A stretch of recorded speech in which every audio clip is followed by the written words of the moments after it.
Oke, assalamualaikum warahmatullahi wabarakatuh. Jadi pada kesempatan kali ini kami dari kelompok 7 akan membawakan presentasi dari tugas lanjutan karya tulis ilmiah dari bahasa Indonesia.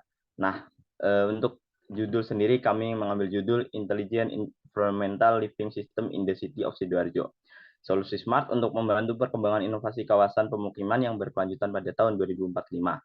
Nah, sebelum kita melanjutkan presentasi ini, alangkah lebih baiknya untuk kita perkenalan diri terlebih dahulu. Oke, mungkin bisa di next.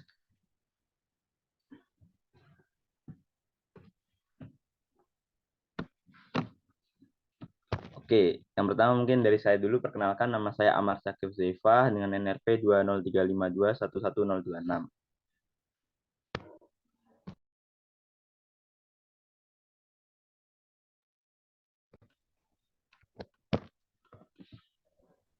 Lalu ada saya, yaitu Nova Karisma dengan NRP 018. Lalu saya Ananta Mahasya Distra dengan NRP terakhir 021. Lalu ada saya, Dediasya Cesar Wahyugo dengan NRP 023. Dan ada saya, Nadila Yurkemaera dengan NRP akhir 035. Oke, mungkin bisa langsung di next.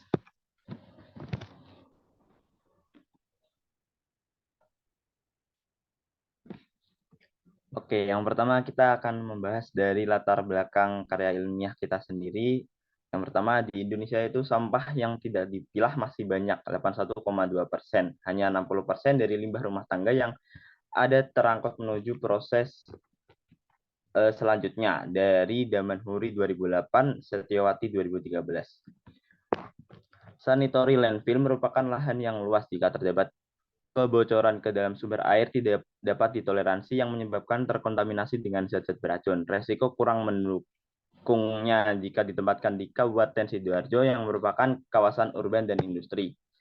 Dikutip dari news.detik.com, kondisi lokasi tempat pembuangan akhir Kecamatan Jabon kini telah menjadi gunungan sampah karena sampah yang masuk ke TPA Jabon setiap harinya mencapai 450 hingga 500 ton. Mungkin bisa langsung di next.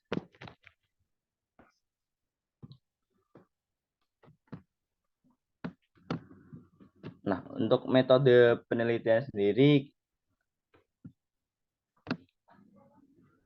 kita menggunakan metode yang digunakan dalam melaksanakan penelitian ini, itu metode studi literatur, sehingga dilakukan teknik pengumpulan data studi literatur melalui beberapa tahapan, diantaranya yang sebagai berikut yang tertampil di layar teman-teman. Nah, ini ada 3. Yang pertama, pengumpulan studi pustaka, pemeriksaan data, dan analisis lanjutan.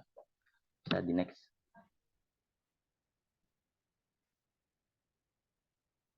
Oke, untuk metode penelitiannya yang bagian pengumpulan studi pustaka, itu pada tahap ini kita proses pemeriksaan data diawali dengan klasifikasi kebutuhan jenis pustaka yang dibutuhkan sesuai dengan topik penelitian dan kerangka penelitian. Untuk pemeriksaan datanya, kita memproses dengan yang diperoleh dari segi kelengkapan data, kesesuaian data, hingga kejelasan data sesuai dengan klasifikasi kebutuhan. Untuk analisis lanjutan, proses pemeriksaan datanya kita cross check dulu apakah benar-benar telah sesuai dengan kaidah atau syarat yang telah ditentukan. Apabila telah sesuai, penulis dapat menggunakan jenis pustaka berdasarkan kebutuhan penelitian. Oke, selanjutnya bisa saya lempar ke Nova Karisma, silakan. Baik, setelah kita melakukan metode penelitian, maka ada hasil penelitian dan pembahasan yang dibahas. Yang pertama ada mengenai rancangan desain, kemudian cara kerjanya, kemudian ada pemilahan sampah yang dibedakan menjadi 3 sampah, yaitu limbah organik, anorganik, non-logam, maupun limbah anorganik logam. Kemudian mengenai sumber energi yang kita pakai dalam pengelolaan tersebut, yaitu menggunakan energi solar panel. Yang pertama mengenai perancangan desain. Pada perancangan desain inovasi kita mengenai desain ini adalah ditujukan untuk memperbaiki sistem pengelolaan limbah yang terdapat pada TPA Jabon. Diketahui dari beberapa latar belakang yang diketahui bahwa perlu adanya pengembangan inovasi dalam pembentukan pengelolaan limbah yang digunakan atau dilengkapi dengan penggunaan solar panel untuk menyuplai listrik, juga mendukung pengoperasian mesin yang akan digunakan. Berikut tampilan layout TPA Jabon yang kami desain menggunakan energi solar panel sebagai bahan baku utama. Di sini dibagi menjadi beberapa tempat pengolahan limbah sesuai dengan bidangnya, ya 3 bidang tadi, sesuai dengan anorganik, non-logam, dan sebagainya. Kemudian, adapun cara kerjanya secara umum, bahwa setiap sampah yang dimasukkan itu didaur ulang sesuai dengan prosedur, di mana setelah sampah itu datang, dia tidak langsung semata-mata langsung diturunkan kemudian dipilah, tetapi harus ada proses lebih lanjut di mana ada sampah yang kering dulu, kemudian ditumpahkan di alat tersebut. Kita menggunakan alat conveyor belt di mana itu adalah alat pengangkut dari sampah yang dimasukkan ke sensor-sensor yang kita pakai untuk membagi beberapa komponen sampah sesuai dengan jenis atau limbah yang dihasilkan dari bak sampah truk tadi. Kemudian selanjutnya akan dijelaskan oleh rekan saya. Nah, untuk tempat pemilah sampah, sampah dipilih dan dikumpulkan sesuai dengan jenisnya dengan bantuan alat pendeteksi otomatis. Sistem pendeteksi tersebut menerapkan sensor proximity induktif, sensor proximity kapasitif, sensor inframerah, dan motor servo sebagai sistem otomatis pendeteksi dan pemilah sampah. Slide selanjutnya.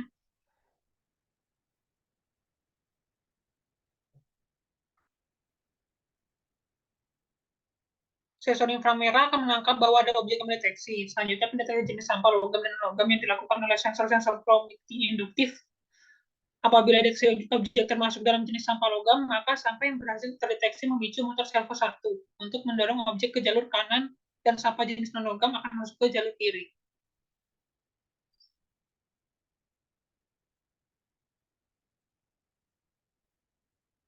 Selanjutnya, deteksi dilakukan oleh sensor proximity kapasitif.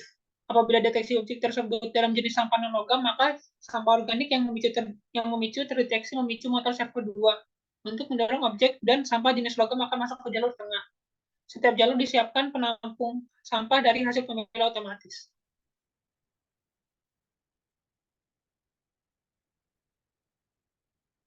Tempat pengolahan limbah organik menjadi pupuk. Cara kerja dari inovasi selanjutnya ada pada tempat pengolahan limbah.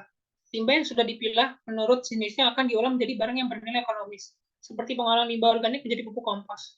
Pengomposan merupakan suatu teknik pengolahan limbah padat yang mengandung bahan-bahan organik yang biodegradable.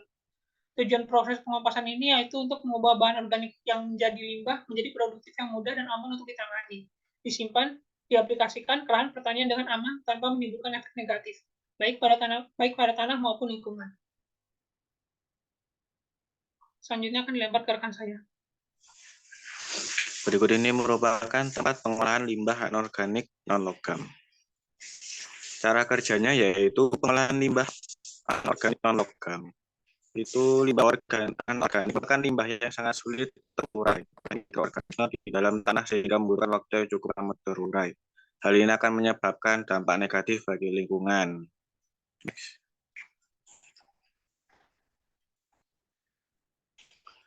Berikut ini adalah gambar layout inorganic waste bin.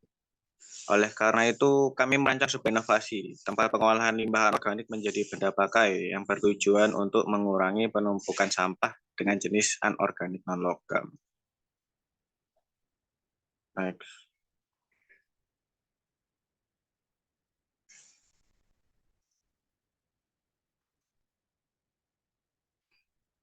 Berikut yaitu tempat pengolahan limbah anorganik logam. Selanjutnya adalah pengolahan limbah anorganik logam sama halnya dengan limbah anorganik logam.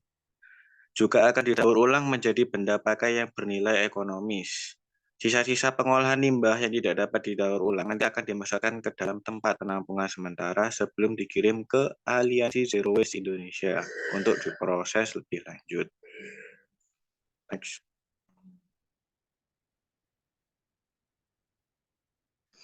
Berikut ini layout metal waste bin. Aliansi Zero Waste Indonesia merupakan aliansi yang saat ini beranggotakan 10 organisasi lingkungan, yaitu YPBB, GIDKP, Nexus Foundation, EPLH Bali, Ekoton, ISEL, Zero Waste Greenpeace Indonesia, kita seperti ini dan bagi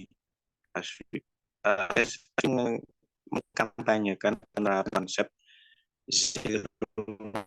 dalam rangka mengalus-utamakan berbagai kegiatan dan inisiatif zero waste yang ada untuk dilaksanakan berbagai kota dan kabupaten di Indonesia dengan pertimbangan hierarki pengelolaan sampah dahulu itu material dan ekonomi sirkular. Selanjutnya akan dijelaskan oleh Nadila.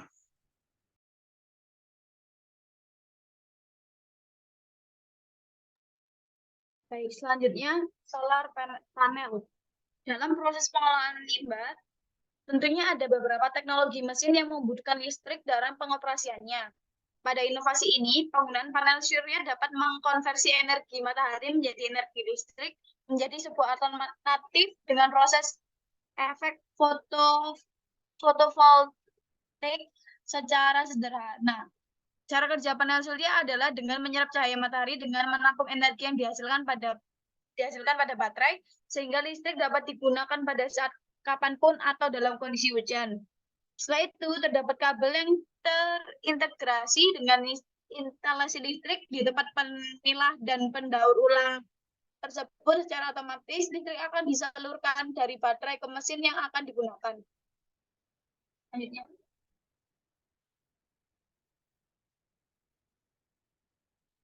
Kesimpulan. Adapun kesimpulan dari gagasan inovasi yang dibuat adalah sebagai berikut. 1. Perancangan sistem perkembangan inovasi kawasan pemukiman dan kota masa depan yang berkelanjutan di Kecamatan Jabon, Kabupaten Sidoarjo memberikan dampak berupa peningkatan teknologi hingga bisa beroperasi lebih efisien dan pada akhirnya mampu melakukan pengurangan pencemaran lingkungan. Perancangan sistem yang didesain dapat menjadi solusi pencemaran tanah maupun lingkungan dan dapat diterapkan guna menjadi lingkungan yang bersih.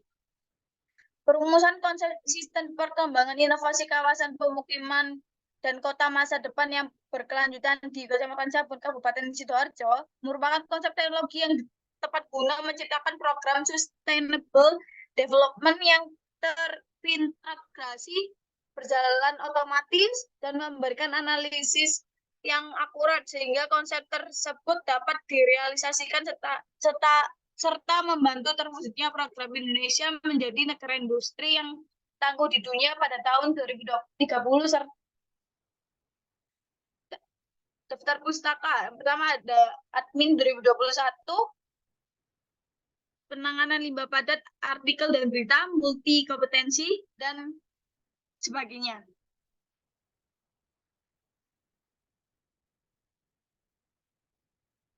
Sekian presentasi dari kelompok 7. Mungkin selanjutnya saya kembalikan ke Ahmad.